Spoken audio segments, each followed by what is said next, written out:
திண்டுக்கல் மாவட்டம் நத்தம் அருகே இருக்கக்கூடிய மதுபான கடையில் அப்பகுதி பெண்கள் போராட்டத்தில் ஈடுபட்டு வருகின்றனர். இது தொடர்பான அண்மை செய்தியை பார்த்து வருகிறோம். இது குறித்தான கூடுதல் தகவல்களை நமது செய்தியாளர் வசந்த் வழங்கிட கேட்கலாம்.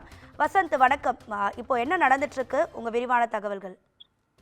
வணக்கம் ராதியா. திண்டுக்கல் மாவட்டம் நத்தம் அருகே உள்ள செங்குறிச்சி அருகே உள்ள குருமப்பட்டியில் குடியிருப்பு மற்றும் அரசு மருத்துவமனை அருகே செயல்படக்கூடிய மதுபான கடையை அகற்றக் கோரி செங்குறிச்சி சுற்றுவட்டார பகுதியைச் சேர்ந்த சுமார் 100க்கும் மேற்பட்டவர்கள் ஆர்ப்பாட்டத்தில் தற்போது ஈடுபட்டனர்.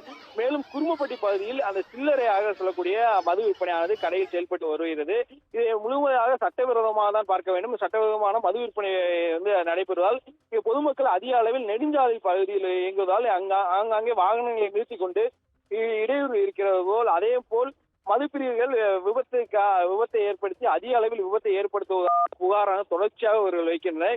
இந்நிலையில் ஆர்ப்பாட்டத்தில் திடீர் முடிவில் 100க்கும் மேற்பட்ட பெண்கள் உள்ளிட்டோர் சில்லறை மற்றும் மதுபான கடைக்குள் புகுந்து அங்குள்ள விற்பனையாளரிடம் வாக்குவாதத்தில் ஈடுபட்டனர். பின்னர் அங்கு பீரோவில் மறைத்து வைக்கப்பட்டிருந்த மது பாட்டில்களை எடுக்க சொன்னார்.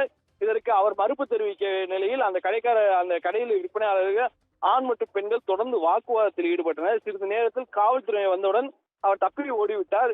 இதனால் அந்த ஆத்திரத்தில் உச்சத்தில் இருந்த பெண்கள் மது பாட்டில்களையே பதுக்கி வைத்திருந்த பீரோவையும் தலைசுமாக தூக்கி கொண்டு வந்து சாலையில் போட்டனர். பின் அங்கு பூட்டை உடைத்து அதுக்குள் வைத்திருந்த மது பாட்டில்களை எடுத்து திறந்து மதுவை சாலையில் ஊற்றி போராட்டத்தில் ஈடுபட்டனர். இதனால் பரபரப்பாக ஆனது. மேலும் இந்த பகுதியில் இருக்கக்கூடிய அரை மணி நேரத்துக்கு மேலாக இந்த பகுதியில் போக்குவரத்தால் முற்றிலும் பாதிக்கப்பட்டது.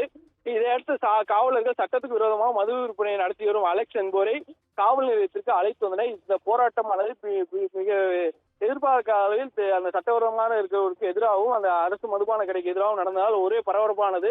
மேலும் சட்டவிரோத நடைபெறும் சில்லறை மதுபான கடைக்கு பூந்து எடுத்த சாலையில் மது ஊற்றிய போராட்டம் அந்த பகுதியில் பெரும் பரபரப்பை தற்போது ஏற்படுத்தியுள்ளது. ராதியா, உங்க தகவல்களுக்கு நன்றி வசந்த்.